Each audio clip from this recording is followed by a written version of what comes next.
Number 8. Vora Youth, Uvidaya. As a young heir to the billion-dollar Red Bull fortune, Vora Youth boss Uvidaya was long considered to be above the law in his native Thailand. A grandson of Chaleo Yovidaya, who co-founded the energy drink brand, Vora Youth was protected by his wealth to the extent that he got away with a fatal hit and run. On September the 3rd of 2012, he was driving his Ferrari at high speed while having a concoction of alcohol and illegal drugs in his system. He struck Police Sergeant Major Wichian Klamprasert, who was on a motorbike, and dragged his body for over 300 feet before fleeing the scene. Several charges were brought against him, and the authorities ensured the public that the case would be taken seriously.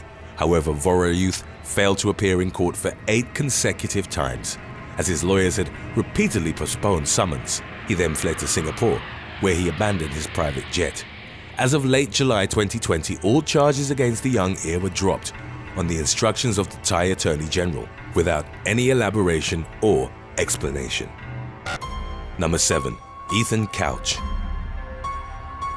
When he was only 16 years old, Ethan Couch killed 4 people while driving under the influence. Couch grew up in Burleson, Texas, under conditions of considerable wealth, stemming from his father's metal roofing company. He was driving himself to school at the age of 13, and when the educational institution questioned this practice, Couch's father threatened to buy the school.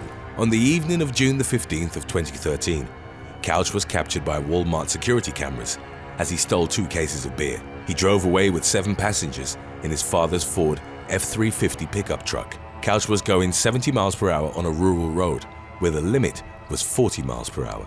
He then swerved off the road and struck a group of people assisting another driver. A collision of multiple cars ensued in which 4 people were killed and 9 others were injured, including a passenger of Couch's Ford who was left paralyzed. In court, Couch's lawyers called in a psychologist who argued that the teenager was a product of a condition called affluenza, brought on by his wealthy upbringing. The idea was that he couldn't connect his actions to consequences because his parents had never given him any boundaries. The judge agreed, and Couch was given a surprisingly lenient sentence of rehabilitation at a North Texas mental health facility. In December of 2015, however, Couch and his mother were detained in the Mexican resort city of Puerto Vallarta. He'd been declared a fugitive after a video emerged of him on Twitter playing beer pong at a party. For violating his probation, Couch was sentenced to serve 2 years in prison. Number 6. Joran van der Sloot and Natalie Holloway. When he was still in his teens, Joran van der Sloot was connected to the disappearance of 18-year-old American high school student Natalie Holloway. Van der Sloot's father was a lawyer and his mother an art teacher. The upper-middle-class family had moved to Aruba in 1990, where Joran became an honor student at one of the Caribbean islands' private schools. He was a soccer and tennis star, but according to his mother had a problem with lying and sometimes snuck off to go to casinos at night. Holloway, who'd traveled to Aruba on a class trip, was last seen outside of a club on May the 30th, 2005, getting into a car with Van der Sloot and 2 accomplices. The teenager then vanished, prompting a massive search in a case that earned international attention. In spite of mounting pressure, no one was charged in the incident due to a stated lack of evidence, and the teenager's remains were never found. In the aftermath, a video was released of Van der Sloot stating, while under the influence of marijuana, that Holloway had died on the day of her disappearance. In subsequent interview, he claimed to have sold her into sexual slavery. He would, however, retract both statements. A few years later, in 2010, Van der Sloot contacted Holloway's family, alleging knowledge of where she'd been buried. An operation was mounted by the FBI in coordination with the Aruban authorities, and it was revealed that Van der Sloot had false information. He was charged with extortion and wire fraud. Number 5. Joran van der Sloot and Stephanie Flores. On May the 30th of 2010, 5 years to the day of Natalie Holloway's disappearance, a young woman was killed in a hotel room in Lima, Peru. An employee found 21-year-old Stephanie Flores bludgeoned to death in the room that had been registered in Joran van der Sloot's name. A tennis racket was discovered, which a coroner identified as a possible murder weapon. Van der Sloot, who'd fled to Chile in the meantime, was arrested and extradited to Peru. He would initially confess to the fatal bludgeoning, but later tried to retract it, alleging intimidation by Peruvian authorities and having been framed by the FBI. The evidence against him was consistent, however, and included video footage as well as bloodstains on his clothes which matched Flores's blood type. There was public outcry in the country regarding the incident, with the media labeling Van der Sloot a monster and a psychopath. In December of 2020, Time magazine would name his arrest as the most notable criminal event of the year. For the killing, Van der Sloot was sentenced to 28 years in a maximum security prison. Number 4. Murder of Rick and Susanna Wamsley.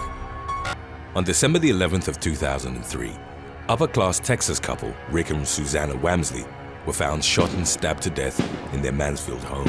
Earlier that same year, their 19-year-old son Andrew had started dating Chelsea Richardson, but the Wamsleys reportedly disapproved of their relationship. Andrew and Chelsea orchestrated a plan to murder them, and in doing so collect on their $1.65 million estate. They reportedly forced Susanna Toledano, who was roommates with Chelsea, to carry out the double homicide. In November, she shot the gas tank of the Wamsleys' car in a failed murder attempt.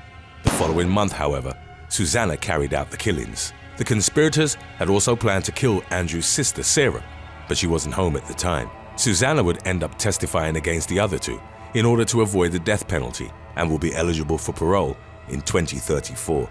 Andrew was sentenced to life in prison, while Chelsea was deemed a danger to society and became the first woman sentenced to death in Tarrant County, Texas. Her sentence was later commuted to life in prison. Number 3. Nathan Leopold and Richard Loeb. Nathan Leopold and Richard Loeb came from rich families and enjoyed an upscale life in Chicago's Kenwood neighborhood. They bonded while at the University of Chicago in the mid-1920s as they shared a similar interest in crime. Both young men were extremely intelligent, and Leopold in particular was fascinated by Friedrich Nietzsche's concept of Supermen. The two came to believe that their intellectual prowess placed them above the law and plotted to carry out the perfect crime to prove their perceived transcendence to the world. Leopold, then 19 years old, and Loeb, age 18, kidnapped and murdered Robert Franks, the son of a wealthy Chicago watch manufacturer. They rented a car and offered to give the 14-year-old, who was actually Loeb's second cousin, a ride home. Franks was in the passenger seat when one of the men struck him in the head repeatedly with a chisel, then dragged him in the back seat, where he was gagged and soon died. It's still disputed who killed Franks and who was driving, as neither Loeb nor Leopold took responsibility in the aftermath, blaming each other instead. To conceal the victim's identity, they poured hydrochloric acid on his face and genitals. The pair then sent a ransom note to the family to mask their true intentions. Leopold's glasses, which were of a rare prescription, were found near the body, and both he and Loeb were called in for questioning. Their fabricated story crumbled under interrogation, and both were sentenced to life in prison. Number 2. Lyle and Eric Menendez. Lyle and Eric Menendez were born into an affluent family, with their father Jose working as an executive for Live Entertainment. On August the 20th of 1989, their parents were gunned down in the den of their Beverly Hills home. Jose had been shot in the head with a 12-gauge shotgun, while the mother, Kitty, had been shot in the leg, arm, chest, and face, leaving her unrecognizable. The couple had also had their kneecaps blown off, which led the police to suspect involvement by organized crime. Lyle, then in his early 20s, and Eric, age 19, called the police and, at first, weren't considered suspects. However, in the months that followed, the authorities focused their attention on the brothers because of their lavish spending. Lyle bought a Porsche Carrera, a cafe, and a Buffalo Wings restaurant. Eric hired a full-time tennis coach and went to compete in tournaments in Israel. The brothers drove around in their deceased mother's convertible Mercedes-Benz SL, and after leaving the mansion, lived in adjoining condos in Marina del Rey. The brothers were eventually arrested and confessed to killing their parents, citing a history of abuse as a motive. In 1996, they were sentenced to life in prison without the possibility of parole. Number 1. Oricon Thefasadin Na Ayadaya. On December the 27th of 2010, teenager Oricon Thefasadin Na Ayaduya was driving one of her father's cars on a Thai freeway without a license. The 16-year-old was texting while behind the wheel and crashed into a university van, killing 9 people and injuring 4 others. An infamous photo of the teen became viral online and contributed to the outrage that followed. In it, Oricon was leaning on a concrete barrier next to her dismantled car, still texting and seemingly unfazed by what had just happened. Her family's wealth protected the teen from the severe ramifications of her actions. Instead of jail time, she was given a suspended sentence and 128 hours of community service, which was only completed in 2016, years after the fatal accident. Orocorn's family was ordered to pay the equivalent of nearly $1 million to the victims. 9 years later, the victims claimed that they still hadn't received any amount of the compensation. Thanks for watching. Would you spend a year without any human contact for $100,000? Let us know in the comments section below.